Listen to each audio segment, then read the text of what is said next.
into the Press Row Show, the #1 rated pregame, intermission, postgame show this side of the Mississippi, south of the Arctic Circle, and north of the equator. I'm Russ Joy, Anthony SanFilippo, Jackie Spiegel, intern Andrew on the ones and twos. By the way, intern Andrew, that camera's off by about a centimeter. Can you drop what you're doing and go fix it, please? Because that's definitely affecting the show. Okay, and look, we love intern Andrew. We love him. We love him. His Trump impression's quite terrible, frankly, but we still love him. China. Okay, shut up. This is serious. Okay. Flyers and Blues tonight. Ant, do me a favor. Yeah. Ask me if I'm excited about tonight's game. Russ, are you excited about tonight's game? Oh, yes! I'm so excited. I'm dressed to the nines. I combed my mustache. I couldn't wait to get here. I was speeding down 95. It's the earliest I've showed up to the arena. I showed up no later than 6:22. It's great. I forgot my tubular meat, actually, but I forgot my tubular meat, but we got Flyers, Blues, and now, Ant, I will throw it over to you and Jackie for the next 30 minutes while I ignore everything you say and work on my computer. Yeah, work on your computer, do your work, Russ, like you're used to, and maybe you could get intern Andrew to fix the camera. Yeah, okay. That's a good idea. Jackie Spiegel. Anthony. Good to see you. Same. Welcome. Jackie Spiegel Thank from the you. Philadelphia Inquirer is our pregame guest tonight. Flyers, Blues. And yeah, this is that intro was fantastic. Right? I mean, could Andrew have nailed that any better? So you don't know. No, but you know what he missed though. What did he miss? Was making fun of me about not being from Philly. Oh yeah, well it's asking me if I knew how to spell things. Yeah, it's early yet. Yeah, okay. It's early I yet. just wanna make sure we're clear. He might get you yet. Okay. What you might not know about this salmon colored jacket that he's got on is Russ showed up for a show couple games ago wearing a pink jacket and a tie. And nobody knew why. Nobody had any idea why he dressed up that way. But intern Andrew decided to be Russ. Since Russ is not with us tonight, it's Halloween. He's got 4 young children. So Russ is trick-or-treating. We don't know if Russ is dressed up for the Halloween. We talk about him right here. I kind of hope he is. We need some pictures or something. But intern Andrew is filling in brilliantly as Russ Joy. But let's talk a little bit of hockey. You can't hear? No, I lost audio. Well, you gotta figure out her headset there, fake Russ. I'll talk can as you loud hear me? as I can. I hear you loud and clear. I'll try and listen. I'll talk as loud as I can. So Flyers coming off of a great performance against Boston. Yes. 2-0. Defensively, they were sensational. Still struggling a little bit on the offensive side to get the offense going, but it seems like the goal has been, if we're not going to score a lot of goals, let's concentrate on the way we play in our own end and take away shots from the other team and see if we can't win lower scoring games. Does that seem like the approach that John Tortorella is taking right now? That's a John Tortorella team. I mean, if you watch any of his teams previously, that's a John Tortorella team. Shut down on defense and hopefully get a couple all the other way. And he talks constantly about the transition game and shot blocking and playing like a team. And they weren't really doing that. Scott Long called it disconnected, and I think that's a great term because it just didn't seem like they were 5 guys who had ever played together before, which is funny because it's pretty much the same team from last year outside of, Matvei Michkov and at one point Jet Lachenko. So it was interesting to watch, but the guys who showed up on Tuesday in Boston, that's more of the team we also saw last year than what anybody has watched this year. Absolutely. Defensively, they look great against Boston.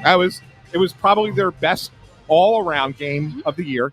And I know it's weird to say that because they only scored 2 goals, right? So, but on the whole, I think it was the best team game that they played. Right. I think Korpisalo played really well too. And right. And I had people text me like, "Oh, get ready for an 8-6 game kind of thing," because he hadn't been playing well either. But I don't know. I thought he actually played pretty well. He hadn't played in a while too, so he looked pretty good to me. He did. But Sam Ersson with a nice bounce back, because I thought that his game against Minnesota, when they won 7-5, but I thought that was probably Ursa's roughest outing of the year, personally.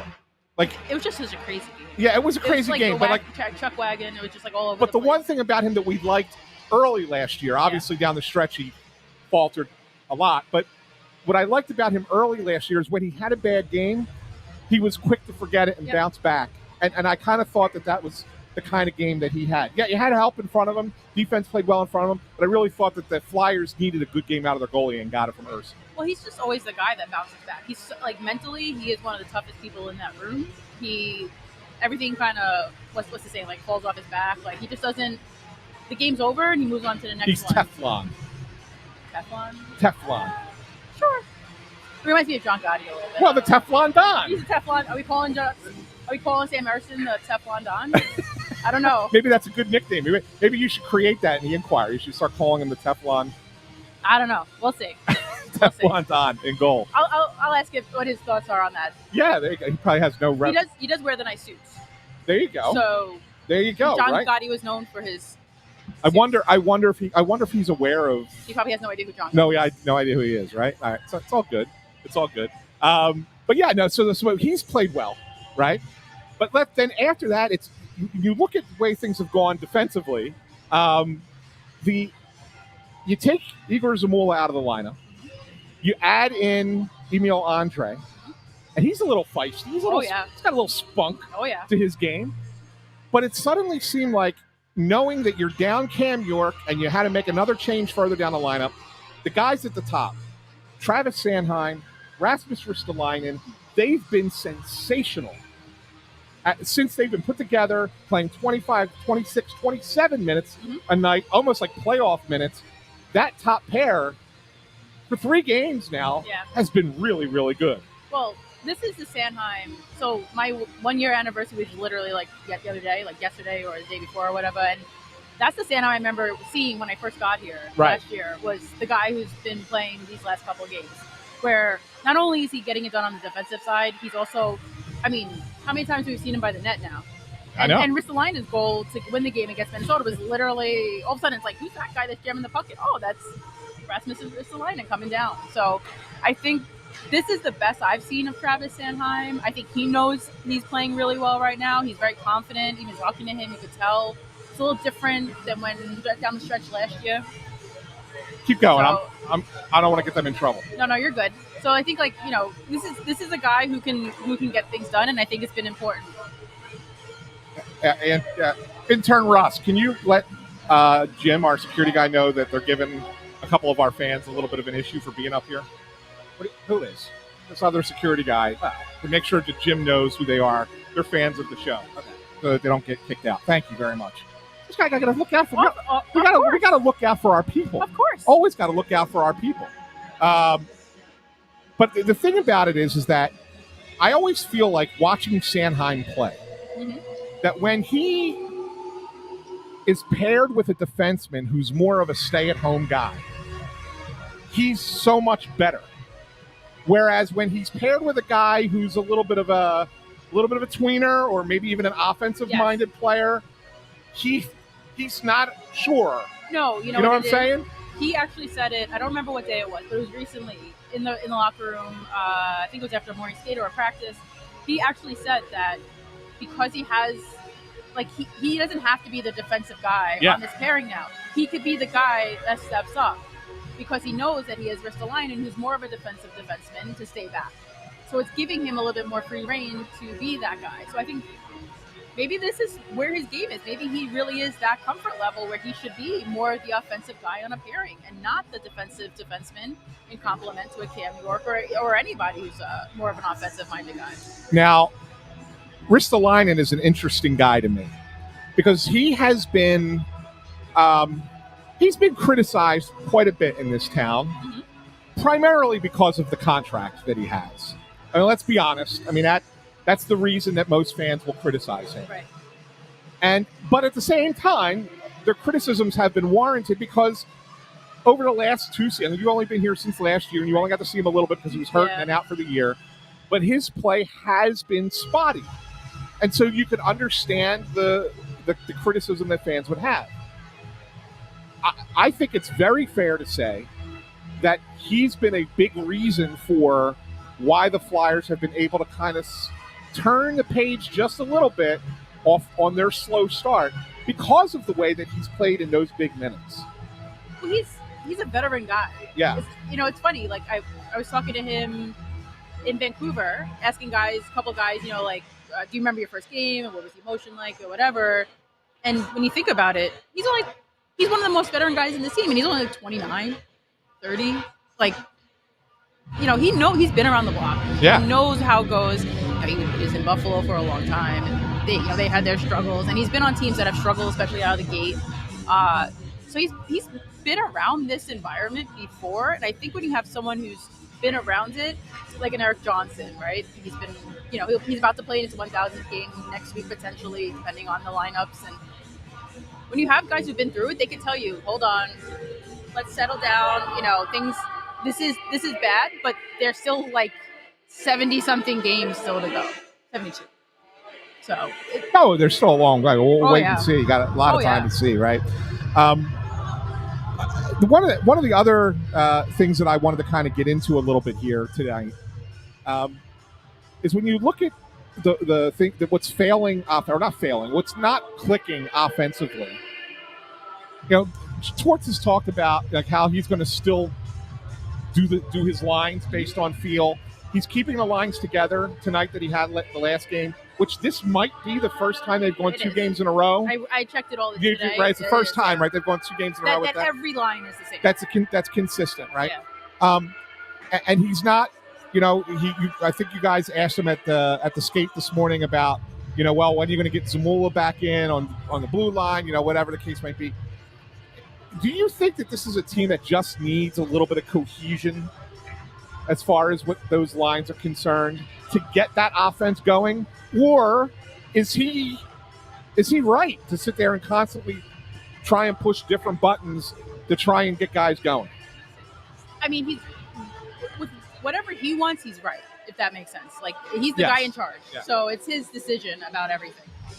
As someone who's done some coaching, I probably wouldn't tweak lines as much in game as he does. I kind of get the whole for example, Joel Farabee's playing well, let's move him up to play with Owen Tippett and Morgan Frost. If, let's say, Tyson's not having a good game, I kind of get it, but I feel like it's not giving them even an opportunity to get out of it, because then you're dropping someone like a Tyson.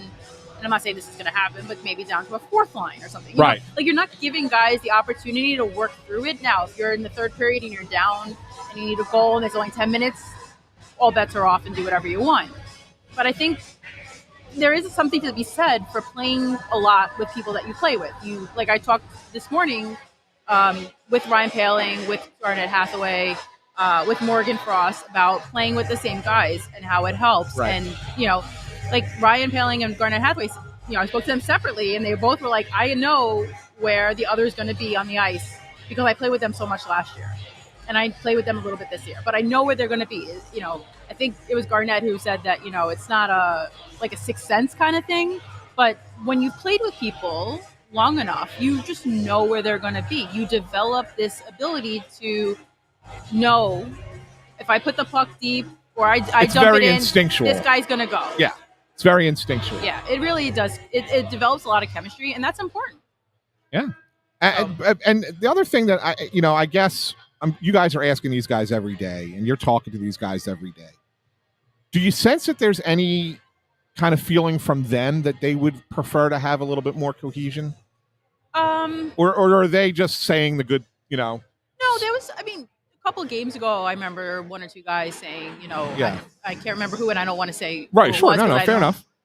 But there's a little bit of we're disconnected and we're not playing well together, and we have to find chemistry.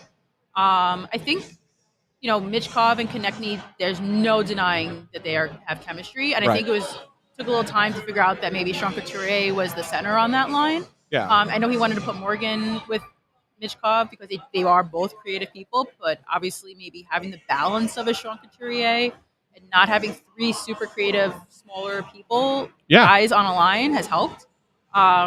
It does take time. I don't know if you remember, but it was during one of the pressers after the season ended and training camp, where the question was raised to Danny Briere about lines, and he goes, "We had one of the ugliest lines." I think it was like him and maybe Hartnell and somebody else. I think Billy Lano. Yeah, and he said on paper it was the ugliest line, but for whatever reason it worked. Yeah. So yes, and he's 100% right, because I can remember when they put that line together, and I was on the beat at that time every day. And I remember them Laviolette putting that line together going, this isn't going to work. There's no shot this is going to work. And then they were the best line in the playoffs for that team that went to the Stanley Cup final. They were sensational as a trio. So for whatever reason, it just you find that chemistry. And I want to talk about a little bit about Farabee because there was a couple games ago, 2-3 games ago, he was pretty much benched for the third period. And then, next game, I think he was down on the fourth line to start the game. But then he had a little sit down with Torts, and Torts said, "I got to be fair to him, give him an opportunity." I was the one who asked a lot of those questions. Right, you asked that, right? I was like, "All right, that's." I did some homework. I did some homework, Jack. No, but I talked to Joel before that, and I said, where do you see your game? And he flat out said, and I don't know what the PC version, it stinks. Let's just say stinks, but it wasn't stinks.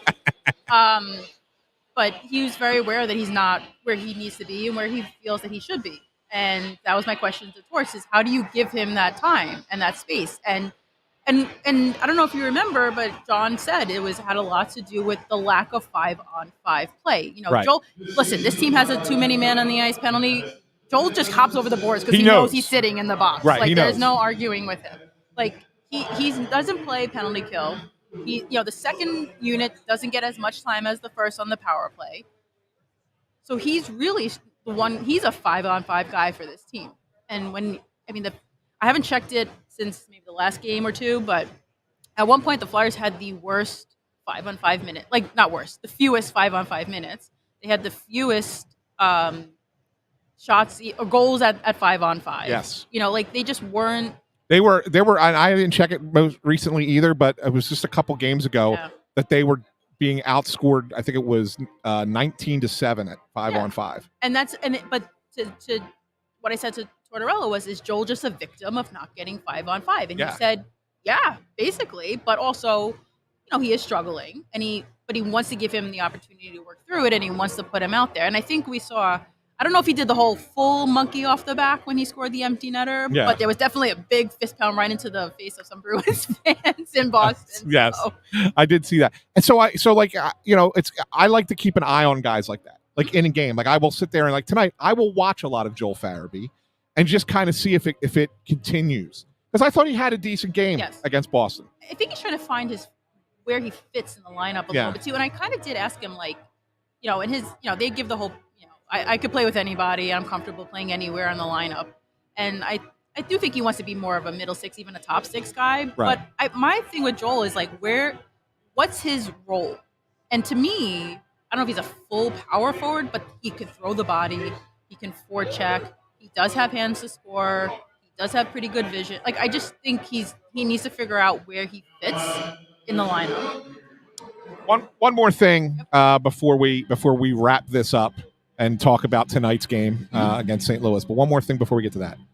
I know Urs is back in net again tonight, but there was some talk today about the goalie situation. And Torts flat out said that he's committed to Kolosov right now. Yes. Kind of a weird situation for Fedotov because now he knows he's clearly the number 3 guy, at least for the time being, but he's not playing.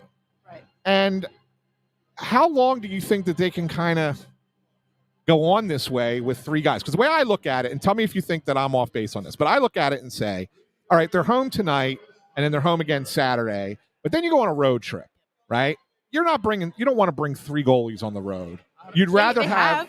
Yeah, but for one game it would be different. But you're going on a length of multiple city road trip. My first road trip with the team, when I first started, was Arizona and LA and Anaheim, I think, right? And they brought 3 goalies. And Cal Pearson started the LA game. Yeah, I remember. But I can't remember.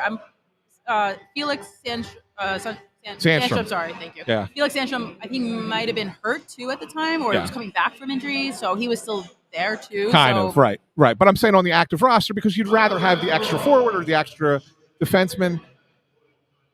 It's got to be weird at practice, right? Because you're just not getting regular rotation and regular reps. I mean, what good is it to kind of keep the third guy up here? Wouldn't it be better off to try and slide him through waivers and get him down to the AHL if he clears, which I think he would, and get playing games?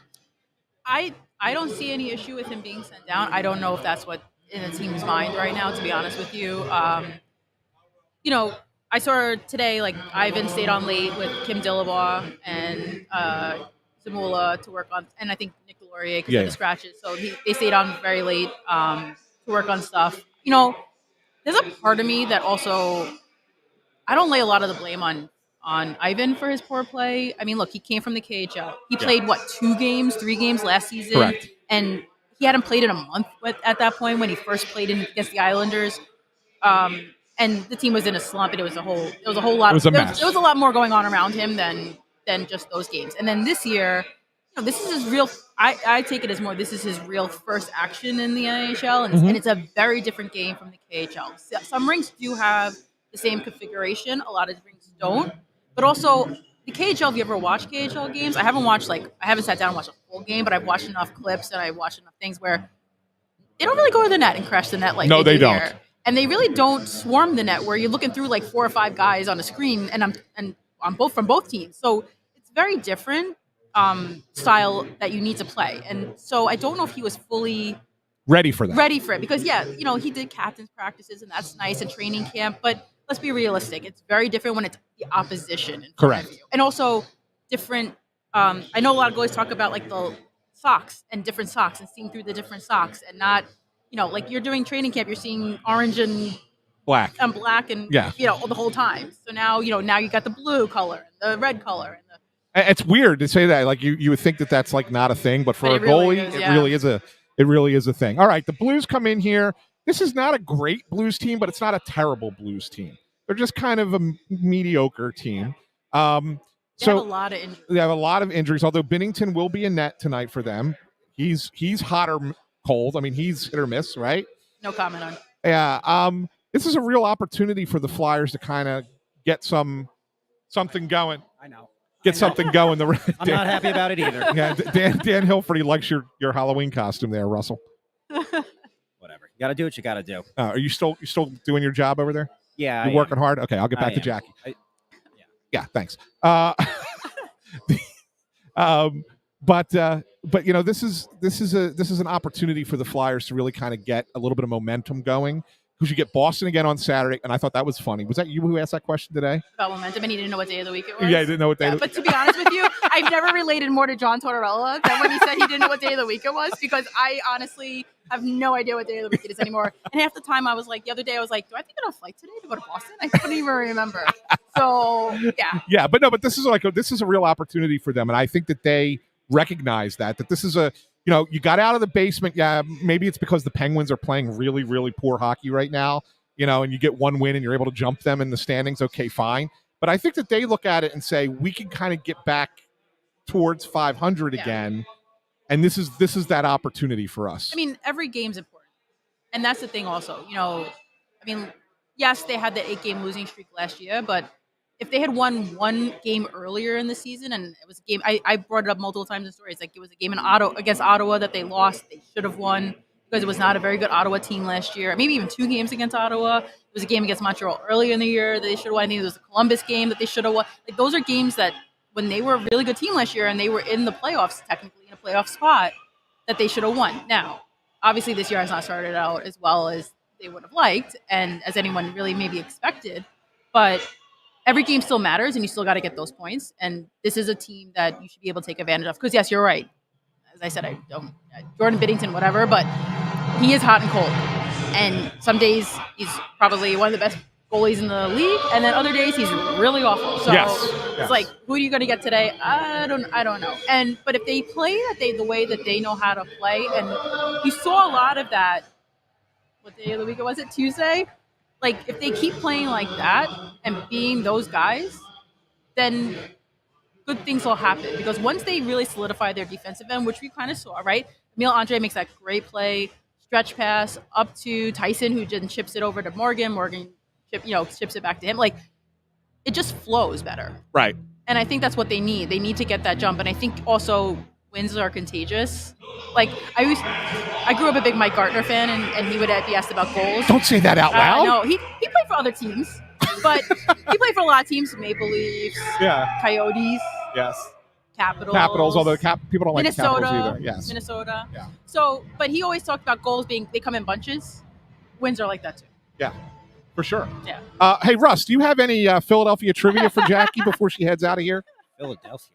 Well, can I tell you? I think I had the most Philadelphia experience today. What was that? Sitting in traffic, and like. Oh, as if they don't have traffic in New York. Well, but I don't know my way around, and I was driving streets I never even seen before. Wait a second, you've been here a year now. I know. You still don't know your way around? I was on university. Something I don't even know. I tried to figure out a way. I was just hoping my MapQuest or Google Maps would figure it out. MapQuest. She said MapQuest. Do you even know what MapQuest is? Is that your generation? I did have it. Yeah, but actually, you'll appreciate this. So in Seattle, they have a museum called Pop Culture Museum. So I got a Nirvana T-shirt. Obviously, right. As someone of a certain age, it's our generation, right? It's Kurt good. Cobain, rest in peace. You know? I go and I guess there wasn't a price, so I asked the woman, and she's like, "Oh, it's X amount." It wasn't that expensive, but X amount. And oh yeah, it's a very big seller among the youth. Among the youth. What were you going to say about MapQuest there, Russ? I had it at the end, like right when it was starting to become irrelevant, and then like GP, like the Garmin and the what was the You Jill? actually had a Garmin. Yeah, I did. No, what was the Garmin and what was the other one? Well, the Garmin was a Jill, right? Was it Jill? I think that's what it was called. But now everyone has smartphones, so we just use. Did you print out the directions? I have it at some point. Yeah. Yeah.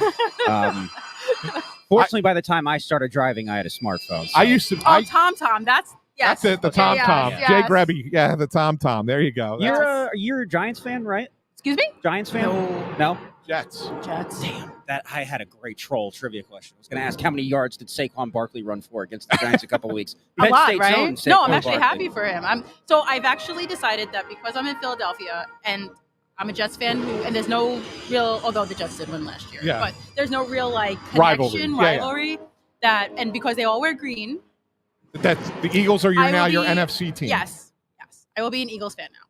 That's good. We won't discuss other sports, but Eagles I'm totally fine with. Are you ready to run Rodgers out of town yet or no? I haven't decided. You could yet. just say yes. It's fine. I don't know. Like I can't figure him out. Like he should be so much better than he's playing, but I don't know if it's him or the whole team is a mess. He's also 41 years old. I think there's team nothing wrong him with is that actually age, good. though. Not that I'm 41 either, but yeah, but I don't think anyone's playing quarterback at 41. No. You have like Tom Brady was. But he's I can't different. say Do you have an ideal candidate to be the next head coach? You going Vrabel? I don't know. I mean, I think it'd be absolutely hilarious if they try and hide Bill Belichick because of what happened. Because of what happened the last time, it would be hysterical. Don't give him a napkin, please. No, yeah. But Vrabel would be a good fit there, I think. I just think it's something. Like it's just something. Are they going to win tonight?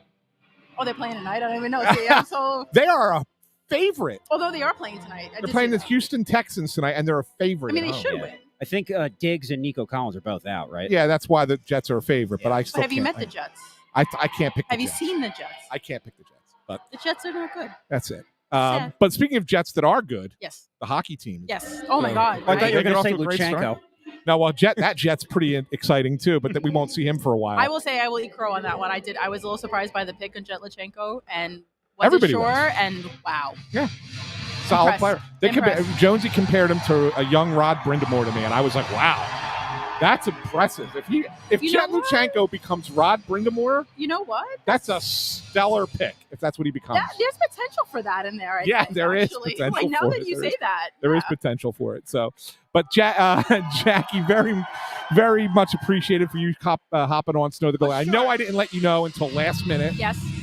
Even though last minute it's like an hour and a half beforehand, but I was sitting in traffic. Yeah. I was actually supposed to be here to do a couple of interviews with the moms, and you were late, and so you were able to say, "All right, screw it, I'll join Anthony on Snow the Goalie." Well, I guess second choice. Second choice. That's all right. I don't mind coming in second sometimes, but that's okay. Second is the best, right? Second's the first loser. Jackie Spiegel, check her out in the Philadelphia Inquirer. Thank you very much, Jackie. And we'll get you on again here down the road. Yeah, you just text me right before. I'll text you right before. Appreciate it. Thanks, Jackie. Thank you. Jackie Spiegel. So, Russ. What's up? Can I just tell you, it actually didn't even dawn on me until I got back. But when you told me to go talk to that security guard, I had a legitimate, serious conversation with him wearing this, and I completely forgot I was wearing it. Did he laugh at you? No, he didn't, which actually made it more awkward. I wish he would have just been like, "What are you wearing?" And then the owner of the team just walked in, just pointed at his upper lip. I was like, I'm not happy about it either. Bundy just walks by. I guess he'll be over. In a second. Yeah, Bundy comes on when he wants to come on. Do you want to know what you peek behind the curtains? Do you want to know what's funny, actually? Yeah, what's that? I had a Kevin Hayes joke prepared during that opening monologue, and then I was like, well, let me double check to make sure he's not like injured or something, because I'm not gonna make a joke about him if he's hurt. He's not even on the Blues. I completely forgot he's in Pittsburgh. He's in Pittsburgh. I was like, do you want to know what the joke was? Go ahead, yeah. I was going to say, because I remember I'm speaking as Russ, I was going to be like, breaking news, Ant. I wanted to be the first one to know this. Kevin Hayes will be joining me live tomorrow morning on the Russ Joy Show. He will be co-hosting with me in my basement. Joke's on you. We've been best friends the whole time. Well, it would have still worked, even though he's, just because he's not on the Blues any longer. That doesn't, it would have still been a funny joke. Should have still gone with it. I like it. Yeah, it wouldn't really play, though. Because it would be better if he was on It's Just Wrestling. That would be something. Is he a wrestling guy? Do you know? I have no idea. No, I don't know. No idea. I have no idea if he's a wrestling fan, but I just thought that would be even funnier. Do you think he's still mad at us? I'm sure. I'm sure he's still mad at us. He probably. So Russ, you're supposed to give out the picks. Yes. Do you want to announce the picks for the Snow the Goalie gang for tonight's game between the Flyers and the Blues? So Bundy had texted earlier. He said 5-2 Flyers. 5-2 Flyers, okay. Intern Andrew said 4-3 Flyers. 4-3. Oh, it kept close game. Yes. You want to give yours? I say 4-2 Flyers. 4-2. 4-2 Flyers. I think the Flyers are a victorious team tonight. I think that they feel pretty good about themselves after the Boston game. I do too. And I think that it just carries over. And the artist formerly known as Russ, noticeably crickets. So he didn't tell us his pick? No, he said that he was going to set up the tweet to go out automatically. Let's see if he put it out yet, or if he's just waiting. I think he put it out. Did he put it out? I think he did. I thought I got an alert from the Snow the Goalie account with the picks. Let's find out. We can look it up. Let's see what he did.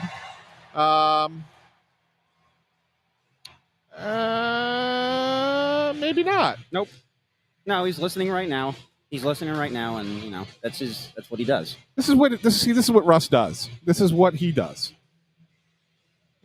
Unbelievable. You think that he would. Here comes Bundy. Oh, here we go.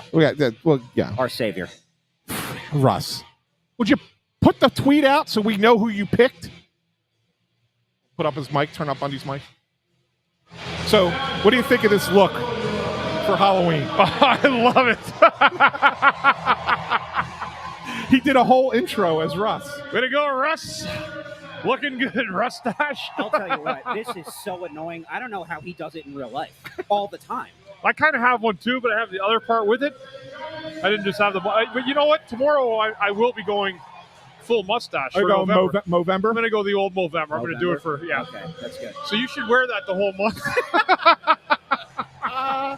All right, buddy. Well, we only have you for a minute here before the end of the pregame. We announced your prediction of 5-2 Flyers. Why do you like them tonight against the Blues? Because they have to build on a win. Yeah. They just have to build on that win against Boston. I mean, that's been a house of horrors. I think 2011 was the last time they had a regulation win in Boston.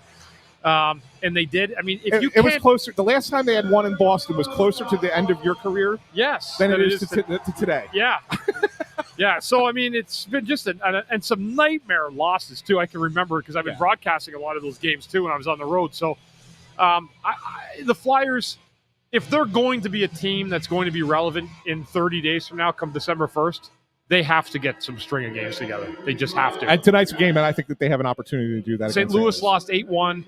Automatically, someone might think, well, they lost 8-1. They're going to be way, way better tonight. I don't necessarily know that. But I am going to say the Flyers gave us enough last year, Anthony, in games that they were desperate early, that I think they have to put it together here tonight. All right, well, they're doing the anthem. You got to put the thing up on the screen. All right, we'll see you in a bit. Yeah. You have to do it. I don't see it.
Oh, yes. We're back in the Press Row Show. First period is in the books. Despite being outshot by the Blues 7-6, Flyers lead 1-0. Just the second time at home this season the Flyers have scored the opening goal of the game, thanks to Garnet Hathaway's first. What did you guys think about that period? Well, Russ, thanks for bringing us Russ. in. Yeah, appreciate it. I'm going to need some impersonations pretty soon out of you. It's first intermission. No, it's a decent period, Bundy. I mean, obviously you come out of it with a 1-0 lead. Playing okay in their own end. Urson looks okay. I mean, only had to make 7 saves. Wasn't a ton. Playing okay defensively. I just don't see a lot of. We talked about it pregame. No offense. No puck support. It's just no offense. There's no offense. Yeah, they can't get it going, man. They just can't get it going. There's no sustainability. That's what it is. It's like one and done. Yeah. And then you see St. Louis. They're kind of more patient. Like other teams will try to grind it out in the zone and wait for a play, but no. Nonetheless, they got a fourth line goal in this game, which is huge. Paling with a good kind of pick up the puck at the blue line one end and coast to coast to the other. Made a nice pass over to Hathaway. And a right-handed shot. He ended up getting the same side one-timer on it. But it was an unbalanced period, like in terms of just the way it was. It was a feel-in a lot of ways. But Urson definitely the more busy of the two goaltenders, nonetheless. Yeah, and I think that the concern that I have when you see that period like that, like you come off of the way you played against Boston and you're feeling good about it. And again, you have a 1-0 lead. I don't want to diminish the fact that they have a lead at this point, but you would have thought that maybe there would be like a building off of the last game, right? Like, okay, this is what we did well. Let's keep doing that and do something else, add to it. And it seems like they kind of stagnated a little bit. They did. Again, it's 20 minutes. It could get better. But it's 20 minutes. They just seem stagnant. Yeah, and again, it's because there's no offensive flow. They get in, they get one chance. It's one and done. Like that one play they scored on, it was a rush chance. They scored on the rush. But they've not had that puck where they're cycling the puck and really wearing teams down. And that ultimately, through the course of the year, is how you win the majority of your hockey games. Like wearing other teams out, having better chances in the offensive zone. For them, it's very, very difficult right now to find that chemistry or to find some semblance of chemistry offensively. But that being said, they're doing a good job defensively, and you have to look at the score. It's 1-0 Flyers as a result of it. And we didn't get a chance to talk about this with you pregame, but I did ask Jackie Spiegel about it a little bit. And, I guess when you're struggling as much as they are struggling offensively, the only way to find success is to build off of defensive posture. Yeah. And it seems like that for if nothing else, they're doing that with some success. They are. I mean, so they're defending inside out. That's the way you have to do it. Like, Torts even said something the other night in that hockey game where he said this how if you want to win the league, that's how you're gonna have to play. You have to clamp down defensively. You're gonna have to be stingy. The trick to being a really, really great team is the one that plays great defensively and then can carry it offensively as well. Right. And that's the difference between teams that end up going deep in the playoffs right now and a team like the Flyers who are still trying to find their way in a lot of the sense. But it's been better defensively. They're defending inside out in the defensive zone. But offensively, they've just got to get more of a sense, Anthony, of cycling and trying to hem guys down, getting pucks to the net. That's one area they can do a better job of. Get pucks to the front of the net and create havoc. That's where you can wreak havoc on teams. Now, speaking of defense, and I didn't see it, buddy. I don't think you saw it either, but it looks like from some of our comments that maybe Nick Seeler might have had an injury at some point in that period.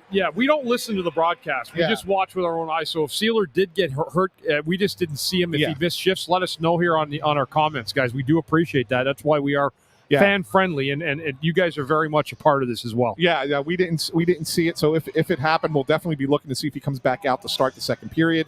Obviously, if he doesn't, that's going to impact them because now you're down to 5 defensemen, and one of them's Emil Andre, who I wanted to talk about him a little bit, Bundy, because I thought that he had a really nice game against the Bruins, and he showed a little bit of feistiness, a little bit of spunk in that game too. Mishkov? No, Andre. Oh, Emil Andre. Yes. I just read the Mishkov. Yeah, and that's fine. And maybe he's finally ready. I mean, I know that when he's been up in the past, wasn't quite there. Like he was a smaller guy, get banged around a little bit. Teams were trying to be too physical with him. And it seems like he's gotten, he's toughened up a little bit in the sense that he's able to sustain the physicality. Again, it's a very small sample size, and who knows if over the course of time if this lasts. But it seems like in the couple of games that he's played, he's able to take that and go with it a little bit. Yeah, and again, I mean, I think he's made some good plays. I think he's made some plays that you'd like to have back, especially in the first game. I haven't noticed him as much tonight, but when I don't notice you defensively, that's sometimes a good thing. Right. Yeah, so I always look at it. That doesn't mean that you're not doing a good job. That means that you're doing a silently very, very good job. Is he ready for the mantle? I don't know. I mean, ultimately, at the end of the day, I would like Zamula to be that guy because he has the size. Right. I'll take the size all day. But if he's not able to put it together and the other guy can make some simple plays and moves the puck more efficiently, then that's what will happen. Yeah, and one thing that I almost said Hitch. one thing that Tort said this morning was that he says we're not going to forget about Zamula. He's going to get back in. He said that he's just reluctant when a team's going well to look at this guy. Look at this guy. Right? The best. Isn't that great? Is that a great look or what? It's fantastic. What's going on, Pat? But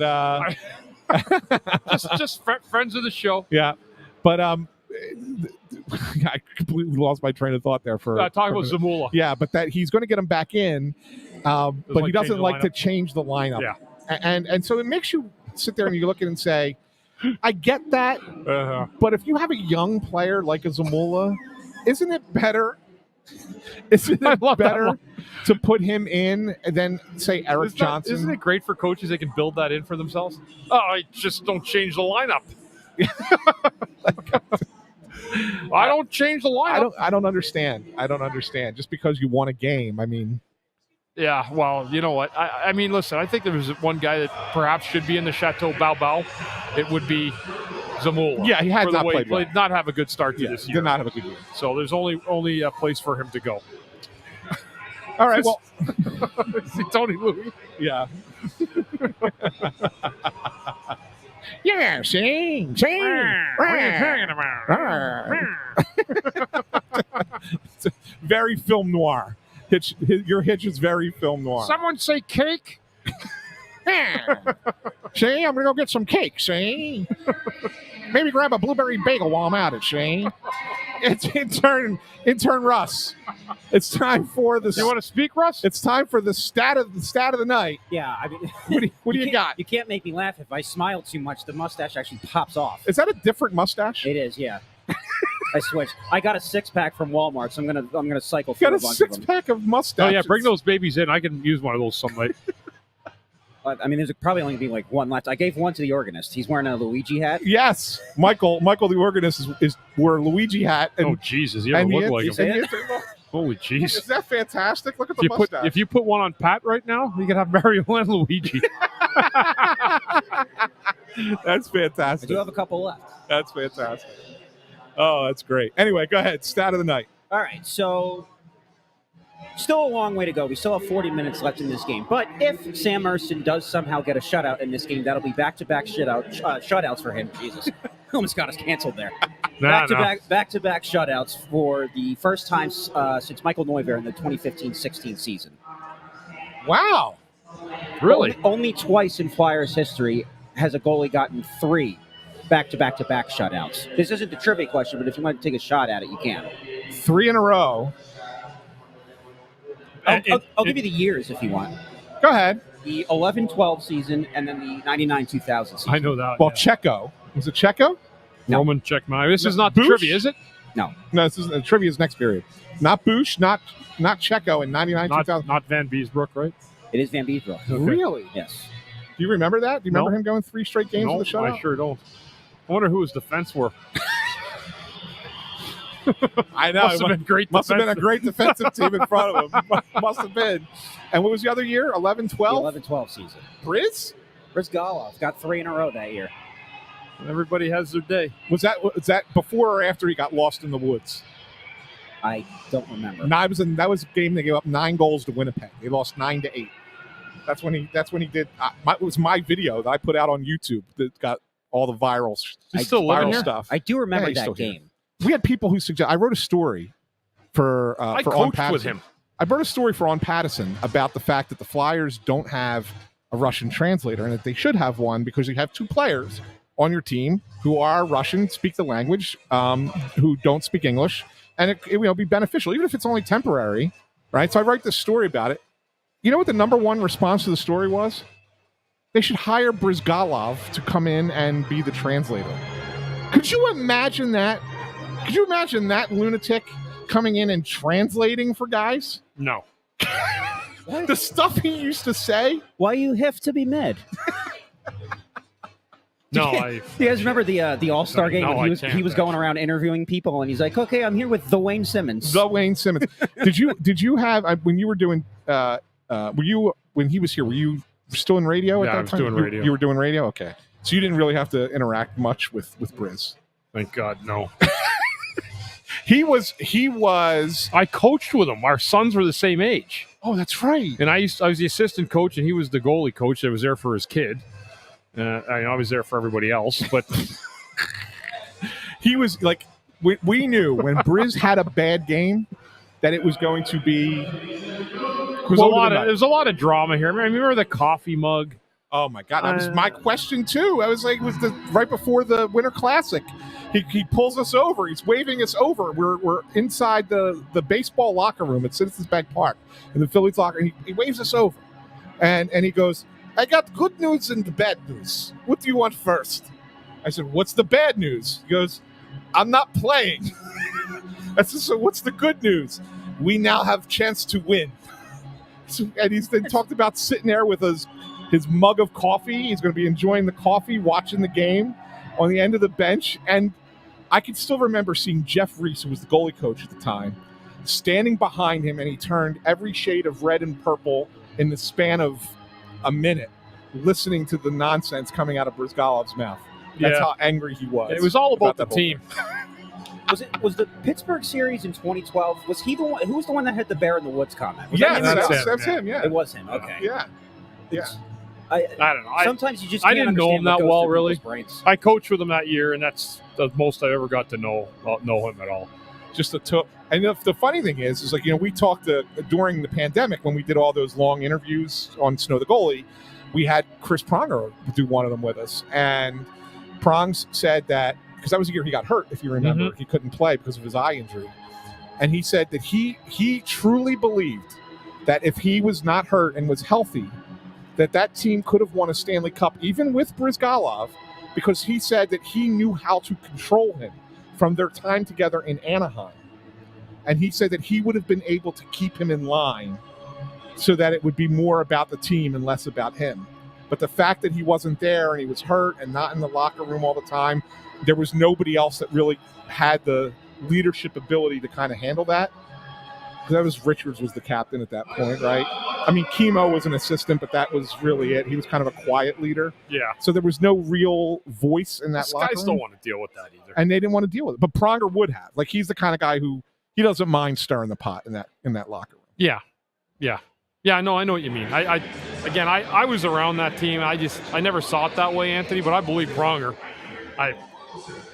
The problem is they had to get there again, right? Yeah. Like they got there in 20. Well, you're talking about this is 2 years later. So 2 years later, So right. they got there in 2010. 2011, they lose. It's the 11-12 season. Then they beat Pittsburgh in the first round, and then they lose to Jersey. This Right. is LA's first championship year. Yes, Richards correct. and Carter were on that team. Yeah. And I can still remember talking to Richie and even John Stevens afterwards that they were saying, because they believed that the Kings, that summer I was talking to Stevens, he said, we believed all along, even though we were the 8th seed, that we were the best team out west. He said, we thought all along the Flyers were going to be the team that came out of the East. He said, and he's like, we were kind of worried about that. We thought it was going to be LA, Philadelphia. That would have been interesting. It would have been interesting. And it ended up not being. The Devils end up, smoking the That Flyers in the New second Jersey round. series was flabbergasting. I can't believe They it. won the first game and then went to sleep for 4 games. It's That was nuts. it was Flyers. That was the one where Briz fired it off the guy's shin pads. Yes. The David Clarkson Yes. went right in the net. Yes. that went south quick because there was a lot. They won that series against Pittsburgh. Drew has the shift. He hits Crosby and scores the goal, and that wild first round with all the goals. Couturier had a hat trick. It was his rookie year. I think both of the first 2 games in Pittsburgh, they were down by 3 goals. Yeah, it was insane. That series was insane, and they win that, and you're thinking, this team's got something. There's a spark here. They win the first game in overtime against the Devils, and you're like, all right, this team's got it going. And then it was just like that. In the snap of the fingers, they stopped playing hockey. Yeah, it's true. It's true. It just went away. It went away that fast. Yeah. It was crazy. All right, It so was crazy. the second period historically for the Flyers this season has been a house of horrors. Yes, it has. Do you think they turned it around in this period? You had some good data on that a couple games ago. I did, yeah. Yeah. So currently, Well, they didn't score. No, neither team scored in the second period. okay, so they're still. Oh no, they minus did score 13. one. The Flyers scored one in the second period. All right, so last game. minus 12 now. So they're in the minus second 12 in the second period this year, Bundy. That's been a sore spot. Yeah. Good decent third periods when you think about it, you know. But they've been behind in games. They've had to give up some bad goals. Seattle's one of the games that comes to mind. Calgary comes to mind when they got behind real late in the second period against those teams. Again, just be consistent again. I thought they were against Boston. Build on it. It's okay to win another 1-0 hockey game. If you have to, that's what you do. Let them play from inside out. Keep defending hard. More sustained pressure with the puck if you can in the offensive zone. But in terms of the way they're going, be a little bit more competitive defensively, but keep defending with that same passion that they have. Agree. Well, we'll see if they can. We'll see what the next 20 minutes looks like. And we'll be back with you during second intermission. So don't disappear. Just hang in with us. I will have the stats up on time this time. Yeah. Intern Russ will have the stats up online this time. I was flopping around last time. Yeah, we had some technical issues, but right before the start of the show. So actually weren't my fault this time. Not your fault. Not your fault. Stunning turn of events. Yes, but anyway, it was we got that all squared away. So the stats will be up, and we will see you at the third period.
What?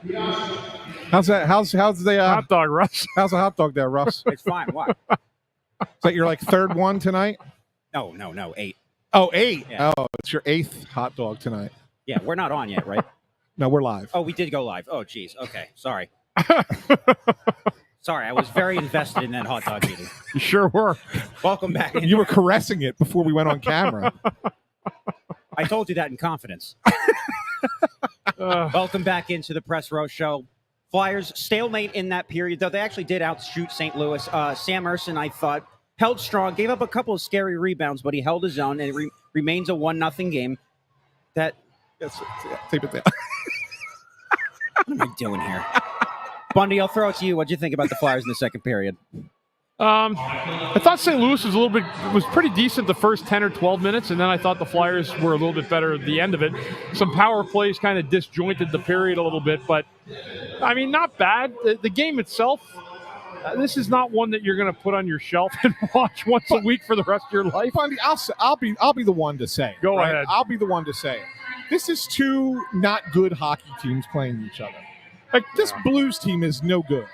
There's not a lot going on over here. There's just not. We've played 2 periods. The game started at 8:07. It was there's hardly any stops at all. It was just, it's which is fine. Yeah, I mean, we'll get through it faster, but look, there's maybe half the building is full tonight. I got to assume that's because it's Halloween and, a lot of people decided to go trick-or-treating with their kids and stuff rather than come down to a hockey game. Yeah. It's got to be the reason that the building's only half full tonight. Got to be the reason. Flyers. But there's just no energy in this place. These two teams are just kind of going through the motions a bit.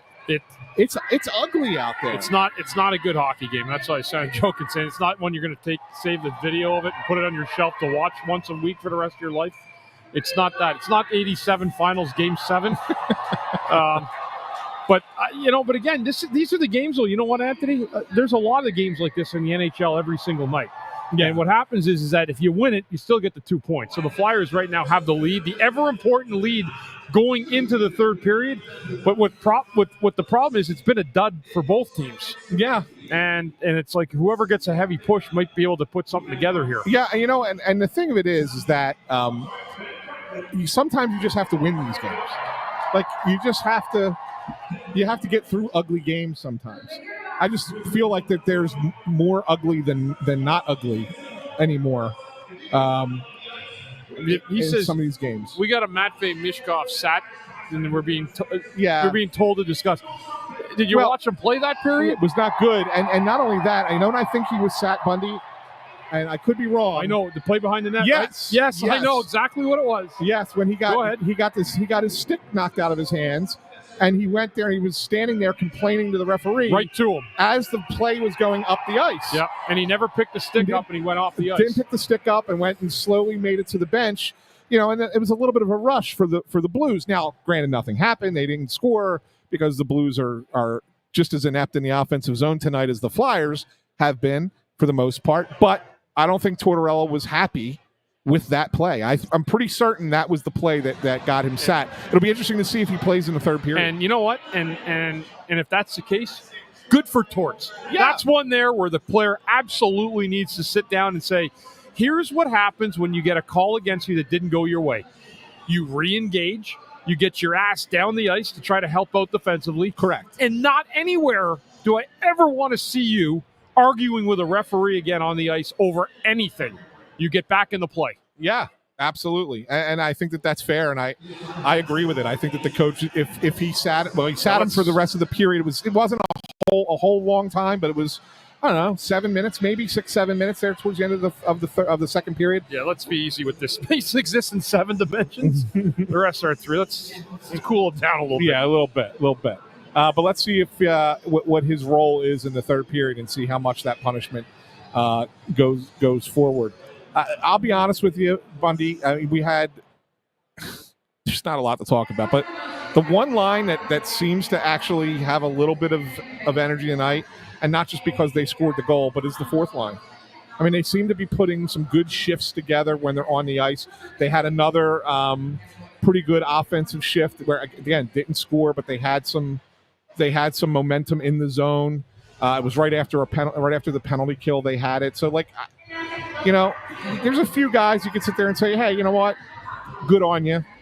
Good on you for playing through They came a game like this, hard right? tonight. Yeah, they did. I'm trying to find positives. I really am. It's one of those games. Like St. Louis has been out on the road. The Flyers come back. They got another game on Saturday. Not that you ever pre-play or pre-plan what goes on for the next game, but this is just the way the game is going. And unless somebody runs somebody through the boards, it's very unlikely that both teams are going to wake up in the third period. The Flyers are going to be trying to lock this game down. St. Louis is going to try to push for some offense. The Russ Joy Show is asking, is that Russ Joy? I hope that's fourth host Nancy running that account right now. That'd be funny if it was. That'd be great. Well, speaking of Russ, I think it's time for second period trivia.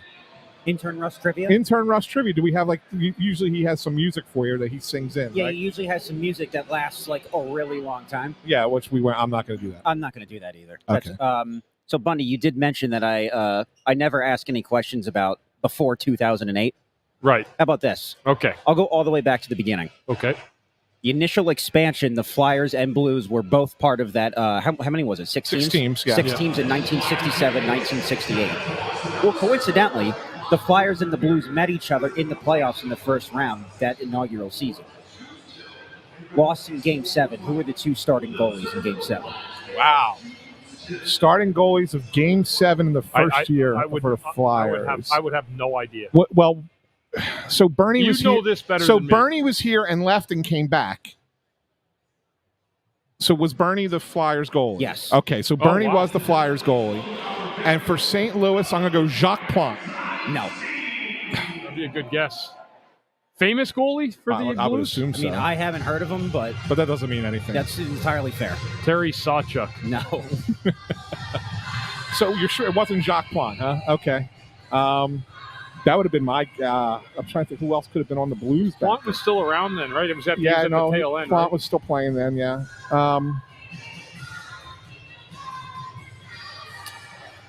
I don't know. Glenn Hall. Yes. Really? I got it. Yeah. That's amazing. Yeah, I never would have got that. I would Wow. have guessed all That that. was just. So I pulled that one. how about these for names? Here are the guys that scored, the 4 goal scorers. Yeah. Frank St. Marseille. Not familiar with him. The Flyers' 1 goal scorer was Bill Sutherland. He was the first player. The great story about Bill Sutherland is I remember the first Flyers game at the Spectrum. The security wouldn't let him in because they didn't know who he was. They didn't know he was a player, and he had to go all the way You couldn't even around. say Google me back then. Yeah, he had to find he had to make a phone call from some office phone. They let him in the security room to call to say that he was there to let him in, and they finally had to come down. He couldn't get into the building the first Flyers game.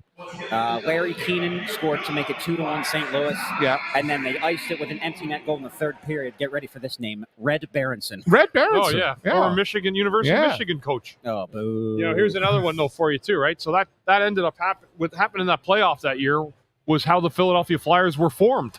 Essentially, the real building of the team. The Plager brothers, right? Yeah, because Ed Snyder said, never again. I'm never going to watch our team get brutalized like that again. So that became the birth, in a sense, of the Philadelphia Flyers because of the brutality of the St. Louis Blues and the Plager brothers, Barclay Plager, Bob Plager. They had a couple other guys, Battleship Kelly. Yeah. Yeah, they had some real meat on that team, and so the Flyers ended up building up their team because of that. That's true. I think they played. I think, if I'm not mistaken, they played again in the following year in the playoffs as well. Oh, look. I'm pretty sure that they played a couple of times back in those early years before the Flyers won their first playoff series. First playoff series they won was in 72, I want to say. 72, 73. That was Dornhofer in overtime against Minnesota. St. Louis actually swept them the following year. Yeah. So there you go. There you go. I'm impressed. It's good. That was a good one. 1960s hockey trivia. 1960s hockey. That's good. No, that's good, Andrew. And That's St. good. Louis were one of those teams. I mean, out of those 67, right? is amazing. There's still 2 teams out of that group that have not won a Stanley Cup. I know. Which is absolutely unbelievable when you think about it. It's pretty crazy. It's pretty crazy. Concerned fan is here. Concerned fan. He's not paying attention, so we're going to blow him. He's watching it on YouTube, and there's a little bit of a delay. So he'll hear us in a second mention that he's here. So if you want to bring him on, we could. There you go. We could, in theory, give him that 4th mic. He just wouldn't be on camera. That's all right. He'll come over and talk with Bundy. It's fine. We'll put him on camera. Put him on camera. Concerned fan. We want to ask him what he thinks. Okay, you got to talk into the mic, okay? I love that Bundy's still giving. I love that Bundy's still giving Eric Flyers Eric instructions, as if we haven't done this before. All right, what do you think of that period? What do you think of the period, Eric? Too many hits. Post. I love the fact that he still doesn't talk into the mic. All right, I'm talking into the mic. There you go. What were your thoughts on that period? Thank God for our son. Thank God for the post, which is part of the goalie's equipment. There were a couple of posts that period. That's right, early especially.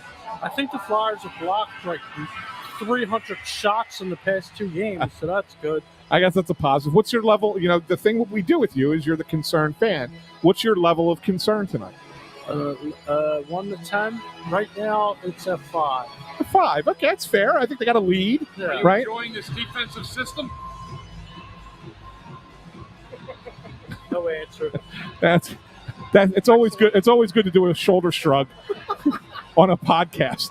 That translates very well, Eric. That translates very well. Are you hopeful here for the third? We'll wrap it up with this. Hopeful for the third period? Yes. Man of many words. Man of many words. You asked him a yes or no question. I did, but usually you expand on that. But as professionals, we know to talk a little bit more, right? But all right, well, good stuff, concerned fan, super fan Eric. Thank you thanks for checking in, and hopefully you're right. Hopefully they'll have a good third period and come away with a second win in a row. All right, thanks guys. Thanks for having me. Yeah, He's a loyal guy. love it. Thank you, concerned fan. I love it. All right, Bundy, Yes, sir. I'm going to ask you something, and I want you to be brutally honest with me. And if you're uncomfortable answering, that's okay. Okay. How important are the first 5 minutes of the third period? Super, super important, especially even when you have the lead. The first 5 minutes becomes even more paramount because you do have the lead. You don't want the other team. So St. Louis is going to say to themselves, we only need 1 goal to get back in it. That's what their message is going to be through the locker room. If you're the Flyers, the message you have to send is, guys, we have to keep playing. We can't sit back and go into a shell and expect to win this hockey game. So if you're the Flyers, continue to try to push the pace. But I would like to see better job getting the puck stopped in the D zone and get it out in transition. And offensively, let's get some cycling going. Let's try to take advantage of St. Louis. Their defense is decent. Parayko's a good player, but other guys back there can be taken advantage of. And I don't think the Flyers players have done a good enough job exposing the St. Louis defense in this game. Yeah, one thing we were talking about during the game, Bundy, it's a lot of just circling around behind the net, coming back the other way. Goes out of the zone, and then St. Louis does the same thing down your end, and there's just not a lot of creating happening and not a lot of puck support happening. It's just kind of... Yep.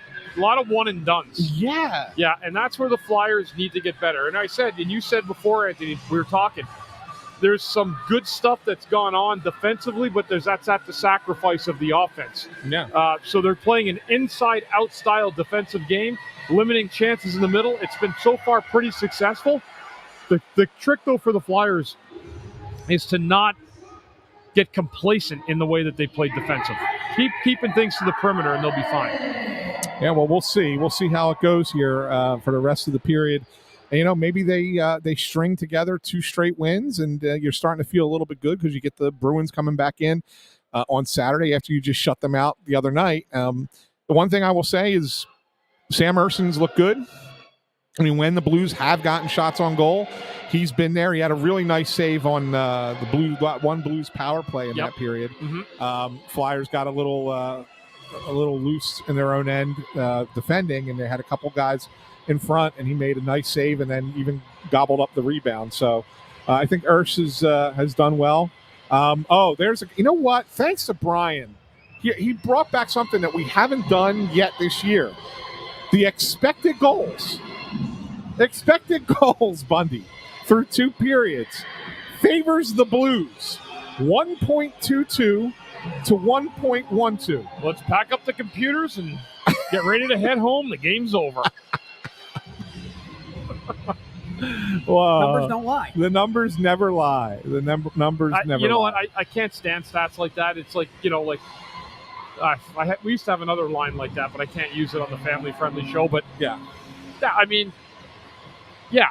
So so they're leading in that. So they're actually going to have one of those feel-good stats next year where you get a point for outscoring them on expected goals. You get a point goal. for winning the expected goals battle. Yes. Because he expected you to score. You might not have. Some bad luck.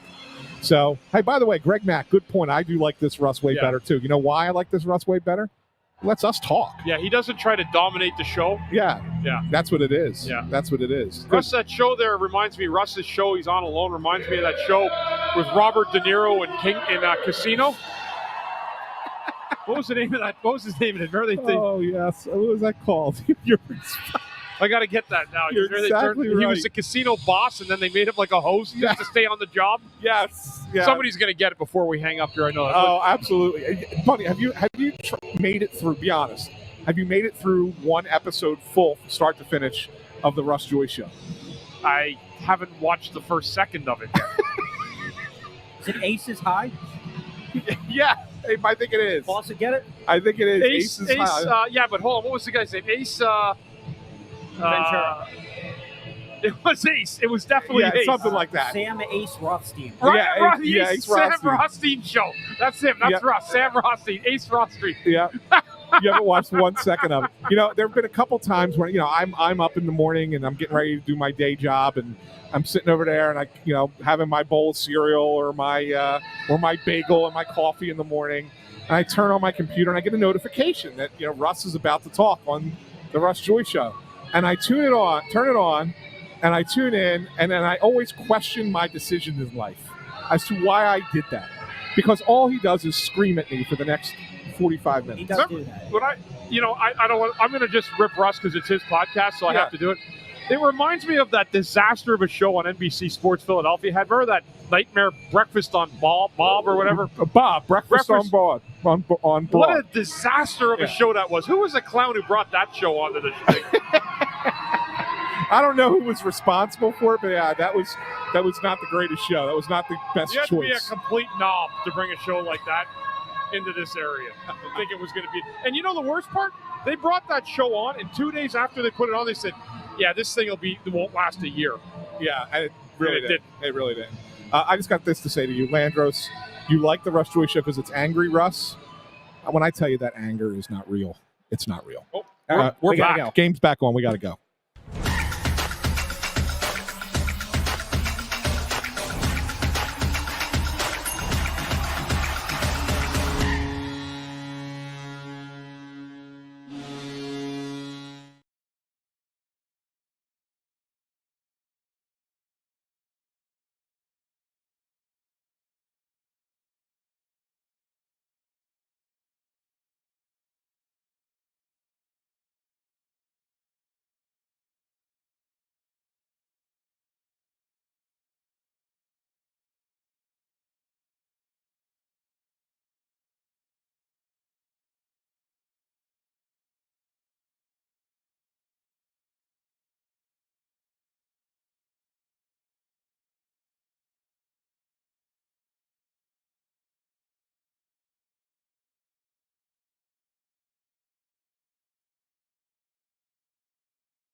yes.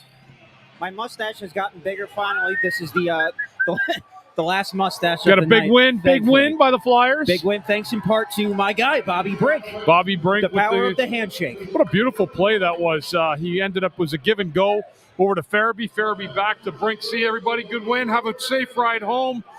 It's past trick-or-treating, so don't go out and try to get adult candies.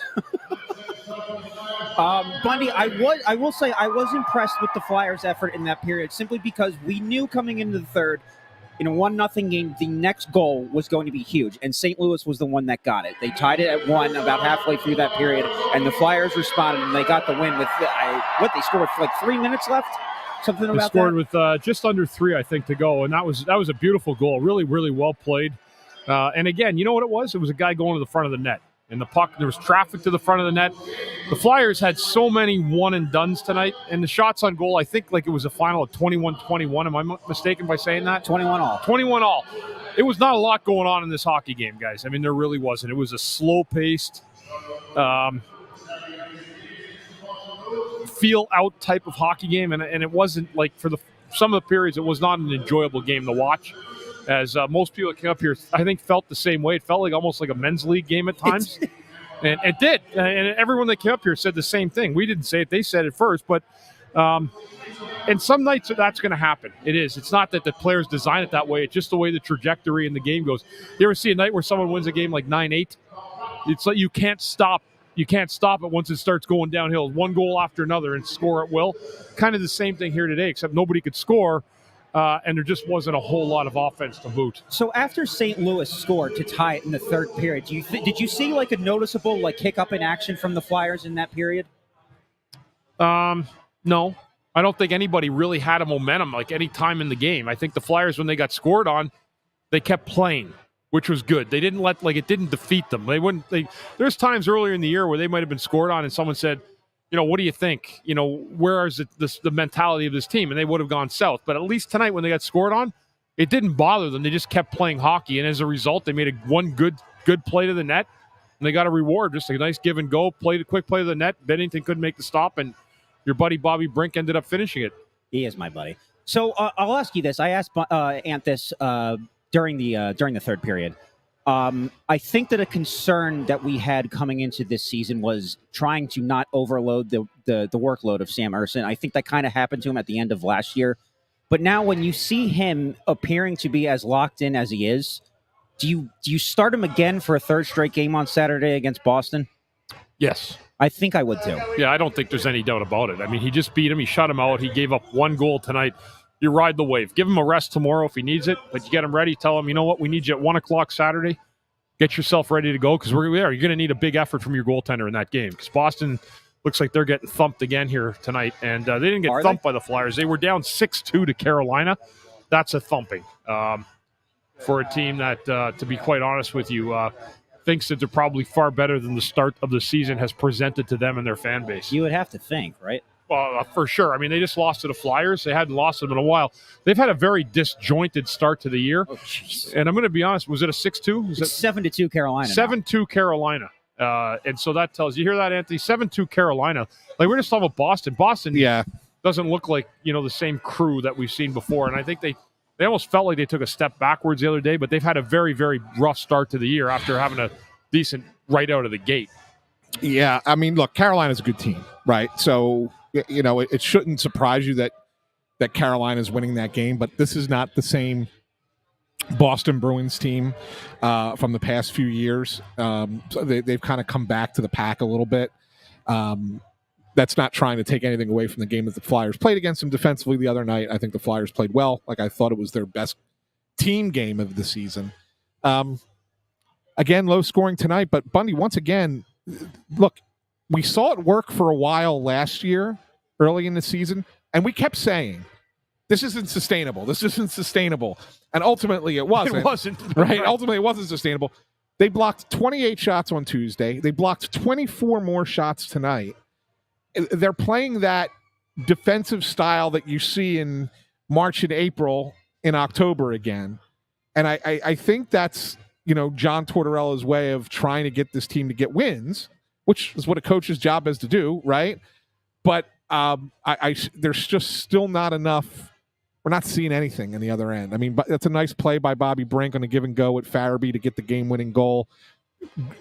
All credit to both players. It was a really nice play. But you want to see that repeatedly in a game. That's it. Like, that's what I'm saying. Like, you got one chance like that, right? Like, other than that, their chances were not high danger by any stretch of the imagination. And that's the point, right? If you can find a way to get pucks in net, you can get some traffic, you can make a good play and try to get. But that was really like one chance. I mean, they had one good quality chance, and it ended up counting.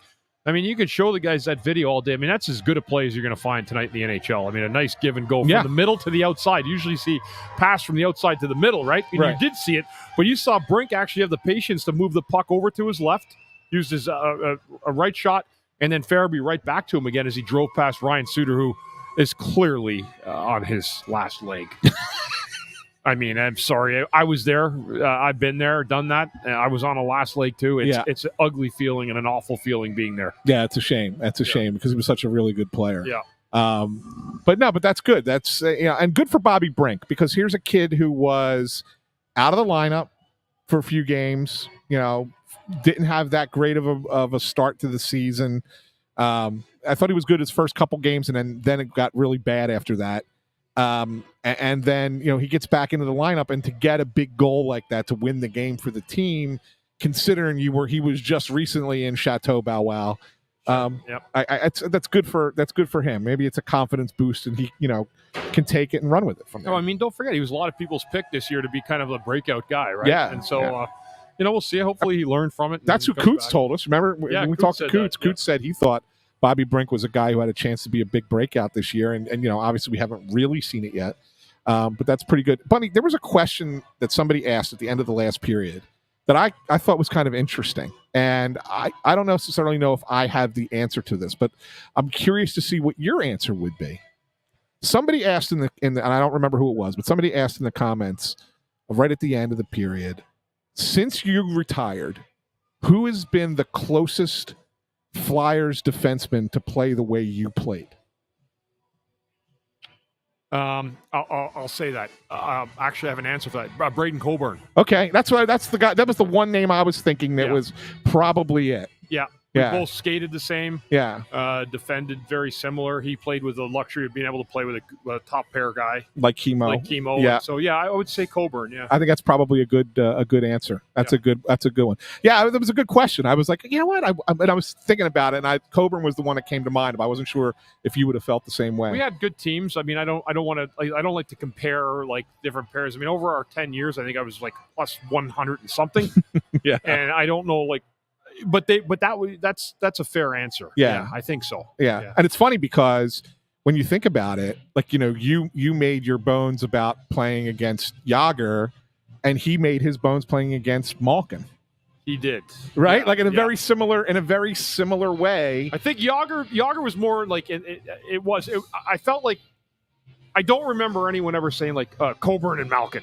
Well, I got a lot of like Bundy against Jágr because it was like him in his heyday with the mullet. Yeah. And I remember it just like came out of the blue. Well, so the Coburn Malkin thing actually was started in World Junior. Oh, okay. When Coburn was playing for Team Canada. Yeah. And was asked to play against Malkin for Russia. And so then, of course, Coburn ends up with the Flyers. I mean, obviously he started with Atlanta, but ends up with the Flyers. Never played there, though, did he, really, with Atlanta? Did he? Very briefly. Yeah, briefly played with the Thrashers. Remember who they gave away to get him? Wasn't that the Russian? Zhitnik. Yeah, the Russian defenseman. Yeah, I couldn't remember which one it was, but it was Zhitnik. And they got Coburn with what was a great trade. That was a hell of a trade by Holmgren. Because Coburn ended up being a staple on the blue line for a long time. He did. And it ended up, Malkin ends up with the Penguins, and so you end up seeing Coburn against Malkin a lot again after they played in World Junior. So that's good. It was good. It was a good little answer to do that. Hey, Russ, do we have any final comments from you? Can I take this off? It's hard to breathe in this. Yeah, and why did you move it up, dude? That thing is in your nostrils now. It was down over your lip before. Now it looked like the thing is like growing out of your nose. I would have been impressed if, like, each period. This was a great costume, and it was you did phenomenal. Yet again, you hit it out of the park. You didn't do the poetry tonight, but you just absolutely embodied Russ Joy. So I give you a lot of credit for it. But what would have been funny is if you had like a different version of Russ each period. I didn't even think of that, actually. Russ is still trick-or-treating right now for Yeah, himself. but, he was about to say the kids went to bed. Russ is dressed in an R2-D2 outfit. No, I thought he's he's an Ewok. Yeah, Ewok, same thing. Hey, trick or treat. Oh, here you go, little guy. Oh, it's fantastic. Fantastic. But no, that's good work yet again out of you. Thank you. You came through again, intern Andrew. I did my best, I'm happy that you hopped back on when you did. I was starting to run out of gas. I'm not going to lie. Yeah, no, you're not cut out for this? You're not cut out for this conversation thing? I said, it's different. If it was like Eagles post game, I think I'd be better at it because I actually played football for a long time. I've never played hockey, so I love watching it. Yeah. I just don't know the X's and O's of it. Like they all. Are you learning? They all look the same to me. All you have to do is listen to Bundy. I guess I could, but or just listen to Bundy, and then you can say, just repeat what he says, People used and to you'll ask be me a that genius. when I broadcast. I don't know. I still don't have a job, but I used to say to people, "How do you broadcast?" When I feel like I pretend I'm sitting in a bar next to two people that have never watched a game before, and I pretend that I'm calling the game for them. I'll be till you make it. I'll be honest with you, Bundy. There have been a number of things that I've included in stories I've written, just sitting here listening to you talk about the game. Oh, because that. I mean, in all honesty, I've been around the game for 20 years now as a writer, and I can write a hockey story in my sleep. But the reality of it is that sometimes even now, 20 years later, 25 years later, I sit there and I sit here with you, and you see something, and I go, you know what? I wouldn't have seen that if Bundy didn't point that out. Yeah, and I think a lot of us learn a lot of each other too, because other guys see things. Sometimes you guys see things where you'll notice somebody's not on the ice. Yeah, that is the one thing with me. If somebody got hurt or benched, I don't see that. Right. It's amazing. I only see what's going on the ice and who's out there. And some like our fans here, they're unbelievable. Yeah, they're great with telling us that. So I really truly do appreciate you, Luke Richardson. I asking about Luke Richardson's story. I mean, he was just the greatest guy. I mean, you couldn't ask for a better teammate than Luke Richardson. Just loved him. That's why somebody put it here. So yeah. I have a million Luke Richardson stories. I just don't have enough time to talk. Are they family friendly? Yeah. Okay. Yeah. Any story I have is usually family friendly, and if it's not, well, I'll make it family friendly. You find a way. You find a way to make it family friendly. Well, I think that's probably where we should wrap this one up. You know what's funny? What's that? If Russ was in charge, we would have another 55 minutes to go. He's got to stop a little bit. Like I don't know what that is with that. It's a little creepy. He just likes to listen to himself talk. Sam Ross can you believe we actually said it? We had a double Rothstein at the second. Yes, we did. We had Sam Ace Rothstein and we had Eric. Of course, the concerned fan Rothstein. Yes, we did. That was kind of interesting that we did that. Realized that afterwards. Yeah, but it's like it's his own fuel, right? Russ's fuel is hearing his own voice. It's like he keeps gassing himself up. I really strive to have that kind of self-confidence. That's my goal. Keep hanging around him, you'll get there. See, like this is how you know when it's time to wrap it, right? We had some music playing in the background. There were still some fans getting out. Like, everybody was excited. Flyers win the game. Okay, fine. There's now nobody left in the building. Right. There's no more noise behind us. Mike's gone. Right. Organ player. When the organ player Mike disappears, it's like, okay, we've talked long enough. Right. It was 3 goals. So Sunday, he wanted to break down every player that played in the game. It was ridiculous. I kept trying to go. One. I was like, Russ. One night I'm just going to get up. I'm just going to leave. Right? You know that. It's coming. Right in the middle of it. Right in the middle of as it. Only you can do. That's great. Well, thank you all for joining us. Thank you. We will be back on Saturday here for the Press Row Show for Flyers Bruins. That's an afternoon game, 1:00 start that day. You know what they're doing before the game, Bundy, that day? And this, I think, is a kind of a cool thing. They're dedicating the press box, or renaming it. Oh, Jay Greenberg. After Jay Greenberg, Hall of Fame journalist who died last year. Year and a half ago. Yeah. But they're renaming the press box here at the Wells Fargo Center after Jay Greenberg. They're bringing his family in. There's going to be like a pregame ceremony, like 11 o'clock Saturday morning. So I'll be here early for that. It's a big day for me too. Bunny, do you have a prediction for Penn State, Ohio State? Penn State will win it this year. You think so? I agree. I don't. Yeah, Penn State will get them this year. No, I don't. I don't trust James Franklin a little bit as a coach. I have to say Penn State because my daughter's fiance is a Penn State 4-year starter there. He's injured now with the Colts, but I can't say Ohio State. Are you kidding me? He's 6'7", 350. Yeah. You don't want Will coming after you. I get it. It's like, you, Mr. T, you picking Ohio State on me? No, I'm not, kid. No, I'm not. Yeah. Well, it'll be a fun one. You have to be here for that too. I was just about to say I'm going to bring the iPad. I'm going to have. I'm sure they'll have it on the big screen. Yeah, over but here. like there's only 10 TVs there. Yeah, no, I know, but like when we're like actually on, I'm going to have to. Yeah, well, you know what's going to happen. Like it'll be ready to come back on, and we'll be like, "Where's intern Andrew?" And you'll be like standing over there like a little kid, staring up at the TV screen, like watching his football. We'll have to yell at him. We'll have the Penn State game on up here. Come up to the balcony, say hi to us any game. Yeah, if you can get up, tell them that you're coming up to see Snow the goalie. Yeah, you got to come up the elevator 121, 122. It's the only elevator they will let you up to come see us. If you try to come up one of the other elevators, they won't let you. But okay. Yeah, 121, 122. You come up. And yes, Landros, people have been asking me about this. I have to miss the Torts presser if I have to be on the post game. There's no Russ here today. Just give us time, guys. We'll be back. We're going to get Anthony down there. Don't worry. But yes. And just to tell everybody, Anthony's had to do the Associated Press 3 or 4 times. I've now kind of become their AP guy. And at the beginning, he was also doing baseball when we started. So let's just keep that in mind. That's why we've not been down to Torts. Anthony, I can assure you, having worked with him a long time now, he'll be back down there. He's not afraid at all going back downstairs. No, absolutely He'll not. be there. We'll get back down there. So hopefully maybe Saturday we'll be able to head back down. Yeah, so great. During the off season, I actually bought a new tripod in preparation, and we still haven't gone downstairs yet.